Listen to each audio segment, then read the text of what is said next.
Hello everyone, this is a continuation slash update to my easiest, medium, or hard video, I believe, of all the bosses.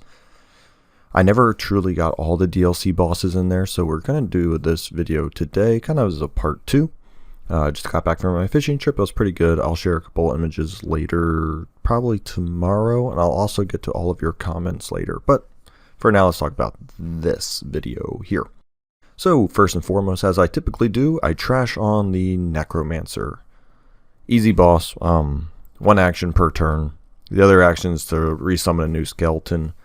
He can be forward, pull forward, bursted, unholy, not a lot of HP for how slow and how few turns. He's very susceptible to mark strategies, the Crusader. I mean, just a lot of good things. You can even get some like really heavy damage over time stacked on him. So, for the most part, he is probably, well, he is also the beginning boss in the game. Makes sense why he would be bad, but here we are. Now we have the Guardian. Guardian is such a, in theory, it's actually a hard boss if you don't, I guess, have the Shieldbreaker DLC, but if you have Shieldbreaker DLC, this boss is beyond a joke, and even if you don't, I don't think it's particularly hard or offers a lot of damage as long as you never destroy the shield. So even if you don't, I think it's just more of a grind fest than it really is a hard boss. I don't really ever call its damage being that significant if you can destroy the back row spear thing. For the most part, it's just a waiting game to get this thing eventually killed. Up next, we have the Hag. The Hag, her HP is just too low. We'll talk about the Fanatic later in this video, but the Fanatic is essentially what the Hag could have been. Now, the Fanatic is, well, let's just say he'll be up here on this tier list because he's very difficult. The Hag is the very dumbed down version of the Fanatic, not enough HP. The damage abilities just aren't quite enough on her. Her skills aren't even that, just the only thing that ever really screws you with the Hag, if she just non-stop spams her heal RNG and gets a couple of heal crits, that really does draw out the fight and the person in the pot may have a chance to die. But outside of weird RNG, you can burst her pretty bad. And if you don't prefer the burster strategy and just always get someone out of the pot, she's almost never going to have a chance to kill somebody. I got the good old Prophet down here. Why? The Prophet has a couple of ways you can destroy him pretty bad, I would argue. There's always a damage reduction strategy where you can like make his Rubble of Ruins literally do like 9 to 10 damage. There's protection based strategies where you can protect people getting hit by the Rubble of Ruin. There theoretically could be a flare to get rid of his stuns. Holy Waters kind of stop his Fulminate from actually getting the DOT applied for his Blight. There's a lot of easy ways to counter the Prophet. You can even do some pretty heavy mark strategies on him and burst him in probably about 4 or 5 rounds depending on your critical luck. So overall, I'm not really impressed with the Prophet. I try to find new ways to beat this guy every time. There's so many ways to defeat him easily. He's got to belong down in this D tier list. I put the Siren up here. Typically, she's not an issue, but on occasion, you can bring in a hero and she'll take like a Highwayman or a Leper, Hellion, you know, a couple of those characters and actually use a decent skill against you. So I did put her up in C, but typically, when she takes somebody, they often go to the row they're not even that good at, or they use skills that you're like, that actually helps me, or you do the Antiquarian strat and it actually works, then you essentially get no damage done against you.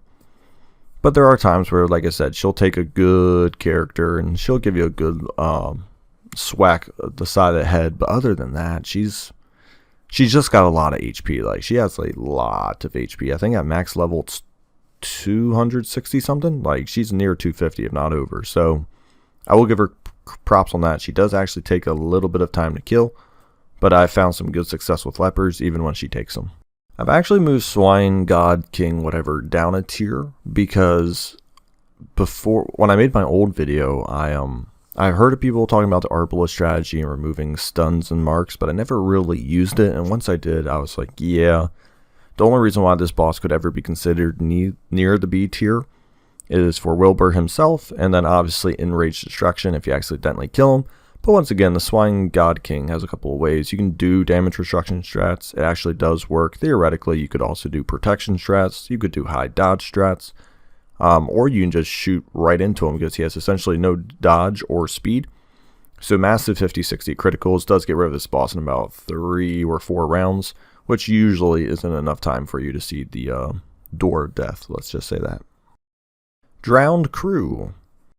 I bumped them up from easy on the sole fact that I realized a couple of strategies I have done against them is because they are slightly annoying. They're not a boss I tend to actually horribly experiment on because they are annoying in their own regards, but once you get a couple of good strategies against them, they become a cakewalk essentially. I love the Jester dodge strategy.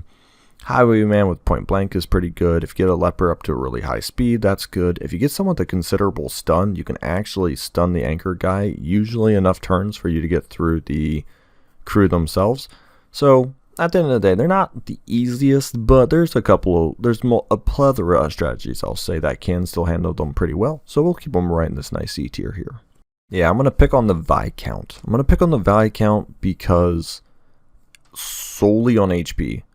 Viscount would easily be a B or actually even close to an A if he had any HP. I mean, he can literally die in 2.5 rounds, and that's with him having the capability of giving himself like 25 to 50 HP heals. Like, he has methods to try to survive longer. It's just his initial HP pool is so low already that you can essentially get rid of him about 2.5, 3 rounds if you have some decent luck. Even if you don't, definitely by the 3rd round, if you've brought heavy enough hitters, you can take care of them.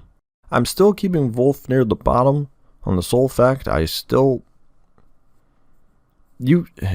is a weird one. I'm trying to say it. I mean, Man at Arms ruins this boss, and you could argue, well, only the Man at Arms can ruin this boss, but I think there is a damage reduction strategy you can do.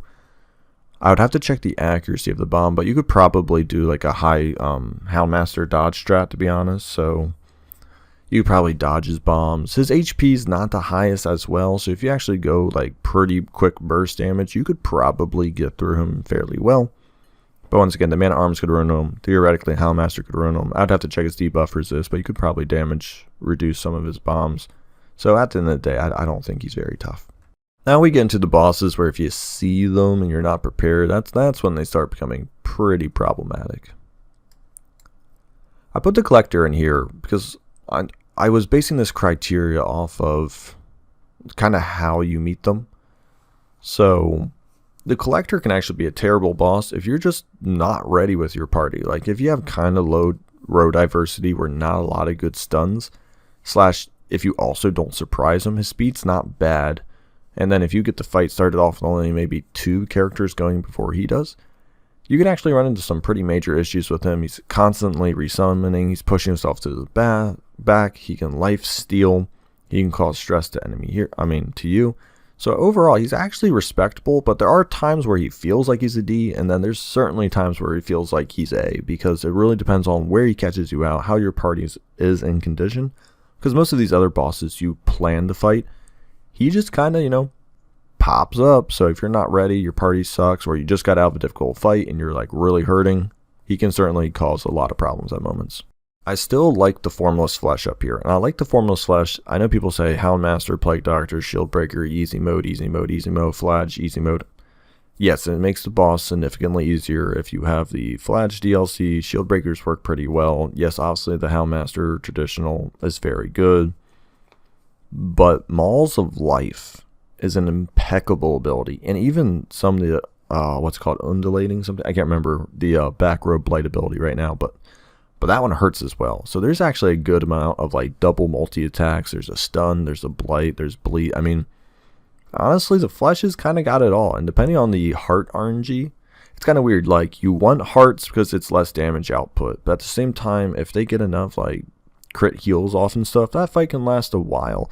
Eventually it does accelerate to the end though. If you do bring obviously a lot of dot damage, the boss will melt quickly, but there is a weird mixture of like, I don't need all damage components because they have a lot of protection, a lot of damage, and you want to see the damage components near the end of the fight rather than the beginning, because obviously you want the thing to heal HP it really hasn't lost, and you don't want damage output right away. So you want hearts in the beginning, damage components in the end, because once you get to the end you have so much stacked up already that you can probably make it through. I'm still going to put the Brick and Pounder up here at medium. I'm no longer going to put it at hard. I realized I put it at hard many years ago. Oh my gosh, maybe 2 or 3 literally now. And the reason I put it that is I used to not have very fast row diversity based parties, so the Pounder was actually the hardest boss to me. In recent times, there was one video, I think, I forget which playthrough that was. I guess it was one of my normal playthroughs. It was probably my normal campaign playthrough. And I had a death door happen. I didn't bring the most accuracy increasing trinkets, and I made a bad decision not to stun, but at the end of the day, I did get hit by a cannonball. So this boss still has potential to really wreck you, even if you have the goodest of intentions to bring people to deal with Matchstick Man. Sometimes it just happens, but for the most part, if you do bring like if you were to bring someone like a Jester, Grave Robber's got great accuracy. I know some people say like they do like a Mark strats that never fails. They buff up certain people to like never do below 15-20 damage. They're always like reliably kill the Matchstick Man. It's just a long fight. It's a boring, well, not a boring fight. It's a stressful fight because you have to always kill one dude. Depending on the cannon summoning RNG, you're always killing adds other than the cannon. So it's a longer fight, and it's a longer fight because of how careful you have to be with it. Other bosses, I can kind of disregard Wilbur and kill him and deal with Enraged Destruction. I can pretty much leave someone in the Hag's Pot. For the Brick and Pounder, you can do a massive dodge strategy, but you are literally leaving it up to chance then. We get the Heart of Darkness at B. Now, this one was a weird one to place, because I really didn't know what this... It's only hard if you bring 4 people, and it kills 2 of them. Really, it's at B purely on the fact that it kills you. Its actual abilities are The whole fight up to it's meh. I mean, I was tempted to put it in the C, but on the fact that if you do like to bring in 4 people, it's going to kill 2 of them. So based on the pure kill power of the Heart of Darkness, I'm putting it at B, but other than that, it could easily be floating around C, probably. So, but we'll give some respect where respect's due if you can kill 2 people off. Next up, we got the Baron. The Baron, I don't ever really think of a particularly hard boss fight, but there's definitely not a lot of willy-nilly combos I'm willing to take in. That's kind of the Crimson Court in general, but especially for the Baron, it's a long fight, so you're going to need sustainable characters, which pretty much forces you into the Flage or the Vestal. I usually need a riposte on this guy, so you're stuck with a Highwayman. You could try Man at Arms, I just don't know if that's going to be enough damage. Shield breakers are pretty good, obviously, so there are actually not a lot of people who are really, really good against the Baron, but he's got a long fight. His mechanics are pretty cool. His boss fight style is pretty cool. So he is actually a B. I would much rather fight the Viscount well before the Baron. Then we get to the Miller. The Miller is like the perfect, I think it's one of the more perfectly balanced bosses. If you're not ready, the boss is a nightmare. And if you have not a great party, he's very strong. But if you do build a pretty good party for him, and you have some decent like criticals and stuff go your way, and you bring in a riposte, you have enough heals, the Miller can be dispatched fairly well. So I do think he's probably one of the more balanced bosses in the game. I just don't play Colors of Madness all that often. It gets a little boring to me personally after you do the first like 3 or 4 levels, because obviously it's the same thing over and over and over. But I always appreciated the Miller fight. I thought he was pretty balanced, all things considered. Then we get to a Mammoth Cyst. The Mammoth Cyst, I did put it at A. Its abilities are actually pretty annoying, and the amount of them you fight is very annoying. If you only had to fight this boss once, I'd probably put it down at, oh man, C? Maybe C or D, to be honest. And the reason why I put it that low is its HP isn't that high, so you can actually get through it fairly well, but it still has an okay protection. It has abilities to heal itself, reduce damage output, so I'd probably put it at C if you only had to fight it once.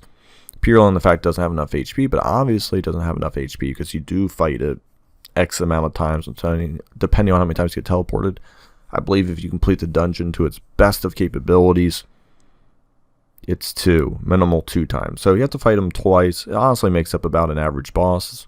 I just put it up at A because of the amount of times you could potentially fight it, and then obviously its little friend, the White Cellstalk, could eventually throw you around. So with all those things considered, I do think it's a more annoying boss. I would definitely rather not. I'd rather see a couple other bosses before White Cellstalks and these Cysts. Let me say that. So we have the Templar, Warlord, Sniper, and Impaler. They all have a decent amount of HP. Individuals' damage are higher than others, but I think the collection of the bosses and their randomness and how hard they can hit, and obviously Revelation, literally if you don't have a trinket for these guys, they can really ruin your day. So I think they belong in the A tier. Their damage output's pretty good. Their HP is certainly high enough. And like I said, that Revelation really makes these guys kind of a nightmare to face. So definitely place them into the A tier here. Pay careful attention. That is the Shuffling Har, not the Shambler. And the reason why I'm Shuffling Har below the Shambler, or at least before the Shambler, is because you can prep for this one. And also the supporting cast of the Shuffling Har is not nearly as destructive as the Shambler, in my opinion. The cultist dude in the back, he does have the finger attack. It's annoying, but it's not nearly as bad as the tentacles with the actual Shambler. And also you can riposte down the Shuffling Har pretty quickly. So all things considered, hard boss, don't get me wrong, but it's definitely not as hard as a Shambler, also for a few other reasons. We get into the Thing from the Stars. The Thing from the Stars is a pretty difficult boss. There are a few strategies that can render him easier, but once again, you have to pretty much plan for a Thing from the Stars, and the damage output, the stress output, and the characters you need start to become a little limited. And usually if bosses start having limited strategies, it means there's not a lot of viable strategies, because obviously it's difficult. That, or its main mechanic is so gimmicky, thus it makes it kind of hard, but not. I do have a few bosses in here with a gimmick mechanic, and I put them easier. But even with this boss, it's still pretty painful. It can dish out damage, it can dish out diseases. Obviously it's that high protection at a certain HP. So I definitely don't mess with the Thing from the Stars very often, because it is a rather big headache to get through on a daily basis. We have the Shrieker at A, and I know this is always a weird one, because technically if you survive the end of 4 rounds, the Shrieker will technically off itself. You get the achievement for defeating the Shrieker even if you don't physically put enough damage into it. So is the Shrieker hard? I mean, honestly, I would say so. It's got really annoying abilities. Peck can be impeccably devastating. Look at that. Peck can be destructive.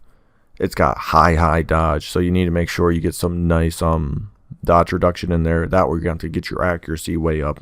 Whatever way you want to do it. Some people really like I like it. The Double Leper Battle Ballad strat. And I can also do Illumination in there as well. It really closes that dodge gap within about, honestly, a turn. You do Double Revenge, 1 Battle Ballad, and if your Illumination goes off, you've literally done, I think it's like a 50-60 accuracy swing, and that's the dodge of the Shrieker. So there are ways to build up to it, but it is still a pretty destructive boss. I wouldn't take any party willy-nilly into the Shrieker. You certainly need a form of heal because of the damage output. You need some quick burst damage. People really love the mark strategies. They've had good success in killing the Nest and the Shrieker with mark strategies. So that's pretty cool. We get to the Crocodilian. Once again, this boss, I didn't quite put them in S tier. And the reason why I didn't do that is the amount of parties you can take in are somewhat limited. However, there's definitely a little more wiggle room, but it's still a horribly destructive boss in terms of stress damage, HP damage, can self-heal, increase the dodge, increase protection, can move around, so you need constant row diversity, you need good constant damage, and you need some decent accuracy, so it really does actually reduce the amount of characters you can take in. The only reason why I put it at A instead of S, I still don't think it's one of the hardest bosses. You fight it so many times, you get a nice rhythm to it, and the next 4 bosses down below, I mean, now you know which ones are actually in the S tier, but they're definitely the Crocodilian. I would rather fight that, obviously, well last before many of these other bosses because of how good its damages are. Alright, we got the Fanatic first and foremost. I haven't fought the Fanatic as much as I would. Sounds weird, as much as I would like to. The Fanatic obviously has a couple of conditions for him to come hunting after you, and I don't always meet those conditions where he doesn't always show up. So I think I've fought him maybe 4 or 5 times in all my Darkest Dungeon experience, and I have beat him with a couple of various weird parties. So he does have more party options, but he's honestly a hag on crack. Like, the Pyre has a lot of HP. The Pyre does a lot of damage, and he gets, 3 or 4 actions himself. So he has a lot of actions. The Pyre has a lot of HP. The only thing I could say about him, and this is why I'm saying I would love to fight him a little more, because I'd maybe bump him down a tier. His HP isn't the highest, but you're dealing with only 3 people against him. The pyre has a lot of HP. I know to get someone off of it, you don't need to kill the whole pyre. But once again, the reason why he's also so devastating is he hunts certain people. So it's not like you can take in your best party. You're kind of stuck with making not a makeshift party, but maybe not the party you would like to fight him with, unless they all have the Crimson Curse, obviously. So there's a couple conditions. You also don't know which room he's ever going to show up in, so you can get like a random hallway. So there's a lot of small factors that really bump the Fanatic up to this S tier. If he was more of a traditional boss, you went in knowing the Fanatic was going to be there, you knew he was going to be in a boss room, and you could take in anyone you want, I would probably put him... Oh, man. That'd be a weird one. It'd be between a B and an A, because I have a feeling there's a couple of really good strategies against the Fanatic you can get through him, but I can't confirm that 100%, but I'd put him at A out of respect, but he's definitely at S because of the roaming aspect and the Crimson Curse aspect. We then get to the Sleeper. Yes, the Sleeper is just a bundle of fun. It's got a lot of HP. It's got some good protection on it, and each one of its abilities is just horribly damaging. I mean, let me just read you the Sleeper Awakens. Oh, there's my video. It's 120% accuracy, which means you'd have to get to like dodges of 80 and 90 for this thing to even be about a 30-40% chance to hit, which is still a good chance to hit, and you're probably not be doing damage if you're getting your dodge that high. So that's not good. It does 14 to 22 damage, which is already brutal because it hits your whole party, and it adds 20 stress. This thing is devastating. You're pretty much just hoping that you critically burst this down with whatever characters you bring in. Often, depending on how you beat this thing, this is really depends on whether or not you continue Colors of Madness. So it's a horribly brutal boss. Even when you're preparing for it, the high protection is annoying. It does only get 1 action per turn, but I mean, it's like a swine god on crack, essentially. Minus the stuns, but the accuracy is so much better, it's almost worse. I hold the Shambler in really high regards. And the reason why I hold the Shambler so high is because of the fact that you can go Shambler hunting. But if you're in a dungeon with a party who isn't exactly ready for a Shambler, you don't touch it. You just don't touch it. And the reason why you don't touch it is because you know there's a limited amount of parties that can actually beat it. There's a lot of times I could have fought a Shambler, but I knew I would have died. The Shambler's tentacle friends have impeccable damage, speed, stress damage. The Shambler itself has a decent protection in HP, so even if you decide to avoid the tentacles, which I think is a nightmare of an idea, it would still take a considerable amount of time to kill the Shambler. You can rearrange your party before you do a Shambler altar. However, it doesn't always work out how you want your party. I've gotten lucky a few times. My party is literally made how I want it, but usually that doesn't happen. So the Shambler has slower speed, but overall, there's literally all the bosses below I would rather fight. The only one I'm not sure of is maybe Thing from the Stars, because Things from the Stars is pretty much guaranteed damage. It's not a lot away, so I would probably argue the Thing from the Stars is higher than Shambler. This list right here, it's not like the Necromancer is significantly easier or like easier than the Prophet. These are just all tiers. Usually I try to like make a progressive build, but like in the S tier, I just don't want to see any of them anywhere. So not to say that the Thing from the Start, I mean, not to say the Sleeper is easier than the Shambler. It's just they're in the same tier. But I think if in the same tier, I'd probably want to see the Shambler first, because it's really, really not as bad as the Sleeper. You knew it was coming, the Countess.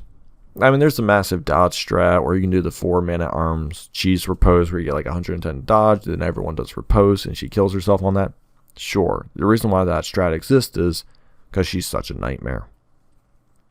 She doesn't really follow some base mechanics. She's the only boss, I believe the one video has said she's the only one with shuffle mechanic. There's obviously the shuffle mechanic in the game, but I believe she's the only boss that actually causes the constant shuffling. Not in terms of like, obviously the shambling and shuffling hard will shuffle your party, but this boss actually like makes your hero move at the beginning of each turn. So that's pretty brutal. Her HP is very high. She can heal herself via the thirst and other stuff. Her momentary exhaustion almost never works out, so you can stun her and stuff. The game, I don't know if I always have too high speeds, too low speeds, but she'll do that, and then she'll just transform right back into her normal mode. So the opportunity for you to actually do damage and get dot damages on her often don't even line up with your character's speeds. So I thought that's kind of frustrating. She has good damage. Obviously, the assist she gives you from Love Letter is so brutal. She's one of the hardest bosses, 400 HP. And it's honestly more than that because she has protection. So you'd have to like multiply that by X average percentage because she gets higher percentage at different rates. And then she can also heal herself. So she might literally be around a 600 to 700 HP boss all said and done by the end of the fight. That's a lot of HP regardless of who you give it to. She has high resistances as well. Thank you for watching.